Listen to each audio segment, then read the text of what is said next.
Vivencias.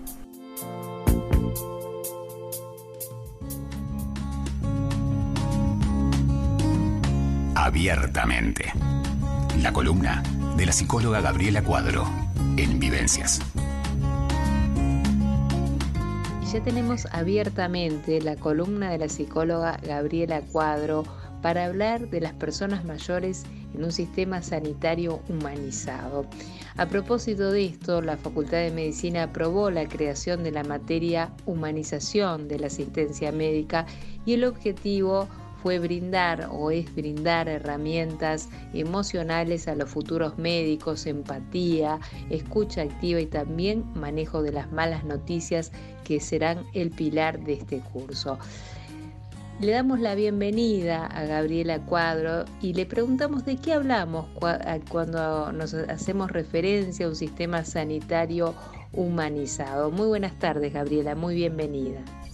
¿Qué tal, Andrea? Sí, realmente... Buenas tardes. Buenas tardes, que con todo este tema de la tecnología nos ha deshumanizado un poco la tecnología, ¿verdad? Pero bueno, sí, esto es parte de la cosa. Acá estamos comunicadas. Es verdad, hemos llegado. Bueno, como tú decías, ¿qué es exactamente humanizar? Porque escuchamos mucho ese término. ¿Qué es humanizar? ¿Qué es todo este nuevo concepto que se puede decir que está como en el tapete? Bueno, humanizar es todo lo que se realiza para promover y proteger la salud, curar o tratar las enfermedades. Es garantizar un ambiente sanitario que favorezca una vida sana, armoniosa, pero no solamente a nivel físico, sino emocional, social y espiritual. Es decir, que tome todas las dimensiones del ser humano, que no es solamente el cuerpo, que es todo el estado emocional, el contexto social en el que está inmerso esa persona, y sí la espiritualidad, porque es lo que le da ese sostén, las creencias de esas personas, el respeto que se debe de tener por todo ese ser humano con todas sus diferentes facetas. Y el ofrecer un servicio sanitario humanizado es un asunto que yo lo considero de principio ético y que debe guiar el comportamiento de todos los profesionales. Y nos preguntamos por qué es necesario humanizar la salud. Tú un poco traías todo esto que decías, que pasamos a ser un número dentro del sistema. Pero bueno, un número vamos a analizar un poquito cómo es la experiencia de ese paciente cuando de pronto se le diagnostica una enfermedad. Claro. La persona se tarda mucho, Gabriela, se tarda mucho a veces cuando se diagnostica una enfermedad, antes de llegar al diagnóstico, se tarda mucho tiempo a veces, y cuando hablamos de personas mayores, no tienen toda la vida por delante, quizás sea primordial que se le detecte a tiempo esa enfermedad. Sin dudas, para las personas mayores, el tema tiempo, bueno, todos sabemos que es así, que es más acotado, pero bueno, también para la persona mayor tiene que haber un trato especial. No es solamente la celeridad en tener ese diagnóstico, sino en considerar que esta persona también ve su rutina bastante alterada, tiene que ir a un centro asistencial, tiene que dejar su hogar, es desarraigada de su hogar, se la lleva a un lugar que para ella, que está vulnerada y con algunas de sus capacidades disminuidas en diferentes sentidos, no solamente físicas, sino emocional, cognitivamente, y es inserta en un lugar que es frío y hostil a su forma de percibir, con un olor característico que tienen los hospitales, antiséptico, alcohol, y esa sensación de estrés y ansiedad a su alrededor, donde van las personas de un lado al otro, donde el paciente y esa persona mayor casi que es invisible. Y muchas encuestas al respecto han revelado que la atención que esperan estas personas mayores y los pacientes en general es una atención un poco más cálida, más personalizada, que alguien hubiese sido más empático, que se hubiese puesto en sus zapatos. Y sienten, y bueno, si pensamos en esta situación, el desarraigo, el lugar que es frío, con olores típicos, en el cual la intimidad, la dignidad de la persona se ve afectada, porque bueno, viene una persona, te toca, te desnuda, muchas veces estás sin tu ropa, necesitas que te asistan para tus necesidades básicas. Bueno, la persona se encuentra amenazada, vulnerable, indefensa. Y es tratada y cosificada como un número, como una enfermedad a la que hay que tratar. Y bueno, y esta frialdad en el trato se da por muchos factores. Es verdad, en este momento tenemos la situación de la pandemia, tenemos el estrés del sistema sanitario, pero también está el factor humano, que toda organización y sus recursos están enfocados en la enfermedad, en tratar al cuerpo. Y también que cada vez más los profesionales se han tecnificado y se ha priorizado sobre todo la competencia técnica antes que la competencia humana. Claro. Y sin hablar que la tecnología también ha hecho un arribo muy importante en los últimos años y se ha transformado como en un obstáculo que muchas veces le impide al paciente y a sus acompañantes, a su familia, que reciban esa atención humanizada. Pase por tal lugar, apriete tal botoncito, espere que le va a salir el número que lo van a atender, pase por tal máquina que le va a tomar la presión y el peso, y muchas veces no tiene la oportunidad de hablar, de decir qué es lo que lo ha llevado allí, qué está sintiendo en ese momento. Entonces, humanizar la sanidad significa personalizar la atención y recordar que detrás de cada persona enferma hay una persona que está viviendo la experiencia de una forma determinada, y esto tiene que aceptarlo, incorporarlo a su vida. Es una persona sufriente y en una situación que aún más lo vulnera. A todo esto que estás diciendo, Gabriela, me gustaría acotar, porque lo he visto cuando voy a la sociedad médica, que muchas veces también los costos de los análisis, de los medicamentos, tú ves a las personas mayores haciendo la cola y hay veces llegan y al momento de pagar no pueden asumir los costos y dicen tal remedio lo dejo, tal análisis no lo hago. Eso también me parece que significa, a lo que tú estás diciendo, humanizar el sistema, que tengan oportunidad de tener toda la medicación y todos los análisis que son pertinentes y que precisan también, ¿no? Que sean accesibles, que puedan acceder y que no sea una elección entre tomo el de la presión o tomo el del colesterol, que no sea como carne esta semana o tengo para el medicamento, porque eso ya de alguna manera, como tú lo decís, ya está incidiendo y afectando en la salud de la persona.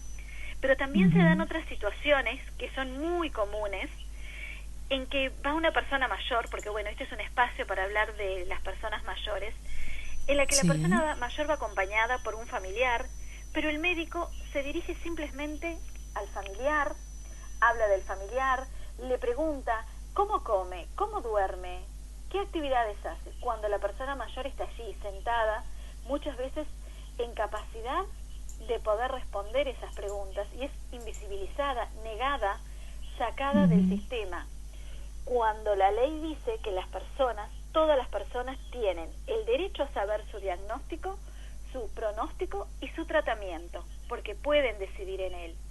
Y esto que muchas veces hemos dicho aquí, el cumplir años no significa que perdemos derechos.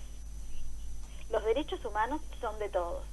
Y bueno, en algún momento sé que has hablado en el programa En Vivencias sobre el curso que está dando la Facultad de Medicina en este sentido, la humanización de la asistencia sanitaria a partir de la experiencia de la doctora Florencia Kroll, apoyada por el doctor Martín Avelleira. Y me parece que es fantástico que ya desde ese lugar comiencen a visualizar y a trabajar con los médicos, con los profesionales que se van formando, la importancia de la empatía, la escucha activa, el saber manejar las malas noticias, lo importante que es en ese momento en decir un diagnóstico, que muchas veces las palabras son duras, frías, crueles, muchas veces simplemente una mirada, el tomarle las manos a la persona, el sentarse a su lado y acompañarle en silencio, dice mucho más que todo lo que el médico le pueda decir, porque la persona del otro lado de alguna manera está procesando y necesita ese tiempo. Y esa actitud, y ese apoyo. Esa calidad humana en esos momentos es cuando más necesaria es. Y esa no se estaba aprendiendo a cabalidad dentro de la formación técnica. No hay que olvidarnos que cuidar a los pacientes es cuidar a personas. Y lo más importante es que es necesario abandonar las relaciones funcionales y convertirlas en relaciones personales. Todo este proceso no es complejo, pero sí implica y necesita que se cambien las actitudes, los fundamentos en la actualidad. Es necesario que se vea desde otro lugar. Y también es necesario ver esto que traías tú, el tema de los costes que tiene la salud, pero también hay que entender que es una situación con muchas aristas. También hay que considerar la formación del personal sanitario, hay que considerar el burnout, el estar desmotivados. Por eso la humanización de la salud no implica solamente poner al paciente en el centro de toda la organización, sino también poner al personal, a los acompañantes, que en muchas ocasiones sufren más que el propio paciente al tener que manejar estas situaciones. Y bueno, humanizar la salud... Este tema de...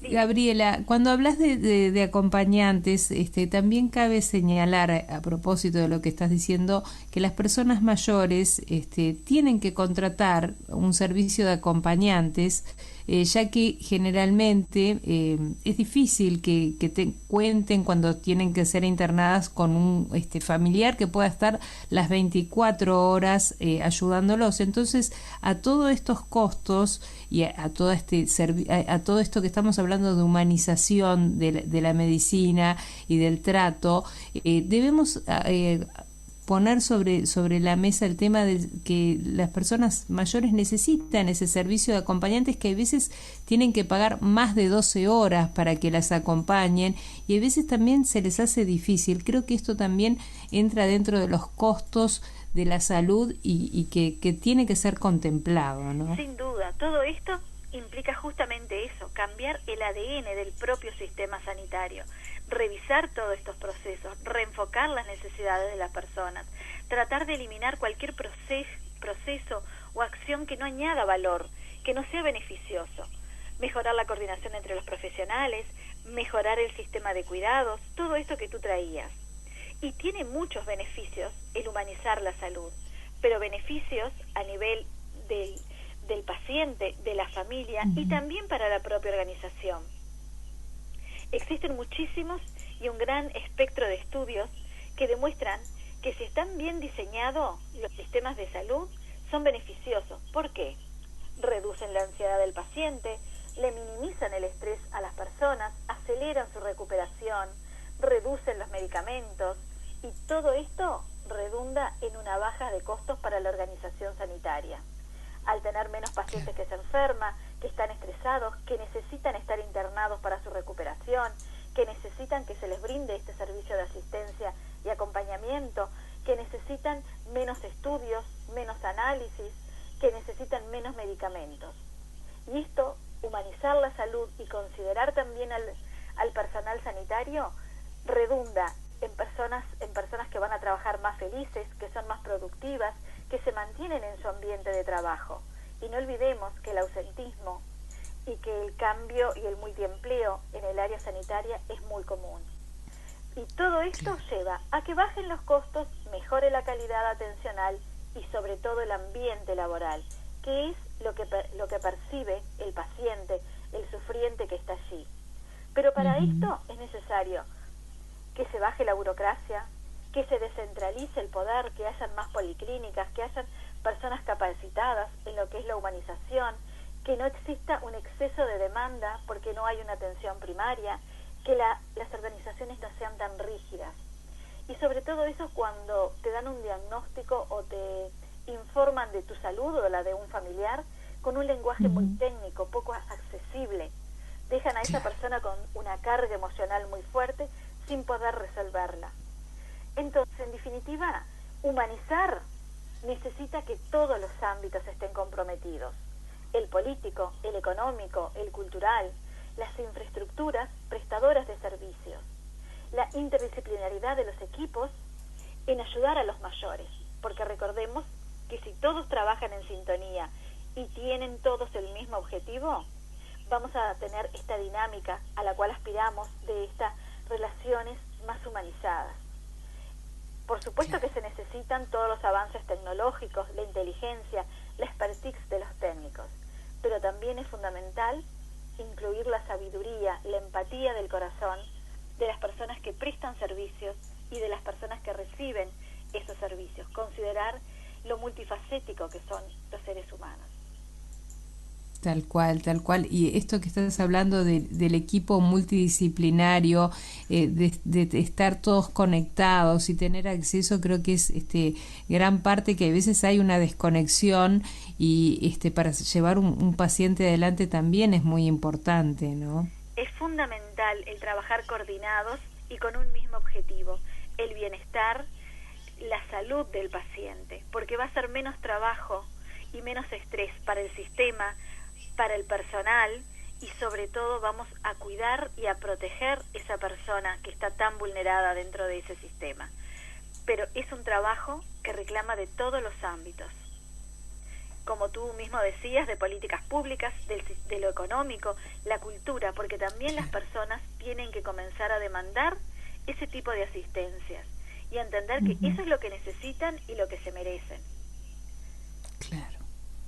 Es todo un trabajo, creo que va a llevar un tiempo, pero ya estamos dando el primer paso, y eso no es menor, ¿no? Porque si de la Facultad de Medicina ya está este avance de ir caminando, de ir formando gente y de ir hacia un sistema más humanizado, creo que ya es un gran paso que han dado, ¿no? Creo que es un gran paso que desde el ámbito académico esté surgiendo este tipo de iniciativas, creo que son fundamentales, y surge de la experiencia propia de las personas que han transitado por ese sistema sanitario muchas veces tan cruel. También a nivel del Parlamento hay un proyecto de ley que ya pasó por Senado y ahora va para diputados en este sentido, en el humanizar el momento en que se le da el diagnóstico a las personas. En este caso es por el colectivo de las personas con síndrome de Down. Pero bueno, hablan justamente de eso, que las personas cuando van a recibir ese diagnóstico tengan la mayor información posible, la mayor empatía, que todo el sistema sanitario los pueda guiar, acompañar en ese proceso. Y creo que eso redunda en calidad de vida para todos. De alguna manera, Gabriela, con esto creo que vamos a ir de a poquito. Esto no va a ser, el sistema se va a ir humanizando con el tiempo, pero hay que ir hablando, hay que ir viendo todos los engranajes de a poquito y bueno, y contribuyendo. Y creo que tú desde tu espacio contribuís hablando de las personas mayores, este espacio que es abiertamente para dialogar sobre longevidad, y de alguna manera estás haciendo tu aporte de arena a esta humanización del sistema sanitario también. Así es mi granito de arena, porque en este espacio hablamos de personas mayores, pero recordemos que todos estamos en ese camino, y mejorar el futuro es una tarea de todos, para tener una mejor vejez y un envejecimiento saludable, feliz y adecuado a las necesidades de cada uno de nosotros. Gabriela, como todos los miércoles ha sido un gusto. No sé si te quedó algo pendiente porque estuvimos un poco cortados, si algo quisieras agregar o cerramos por aquí. Vamos a seguir en algún momento transitando por diferentes de en estos temas, pero quiero dejarles eso justamente. Pensemos que esto es una tarea de todos, que debemos empoderarnos, merecemos recibir un trato más humanizado, y no solo lo merecemos, sino que también lo tenemos que exigir y colaborar desde nuestro lugar cada uno en cambiar. Esto, como les decía, es una cuestión de actitud frente a la salud y al sistema sanitario. Y si todos cambiamos de actitud, poquito a poquito cada uno pone su grano de arena para hacer un sistema sanitario más humanizado, eficiente, con menores costos. No es fácil, pero tampoco es imposible. Claro que sí. Un placer, Gabriela. Como todos los miércoles, nos reencontramos el próximo miércoles. Muchísimas gracias. Muchas gracias, Andrea. Buen fin de semana para ti y para los oyentes. Un gusto como siempre. Igualmente. Muchas gracias. Vivencias.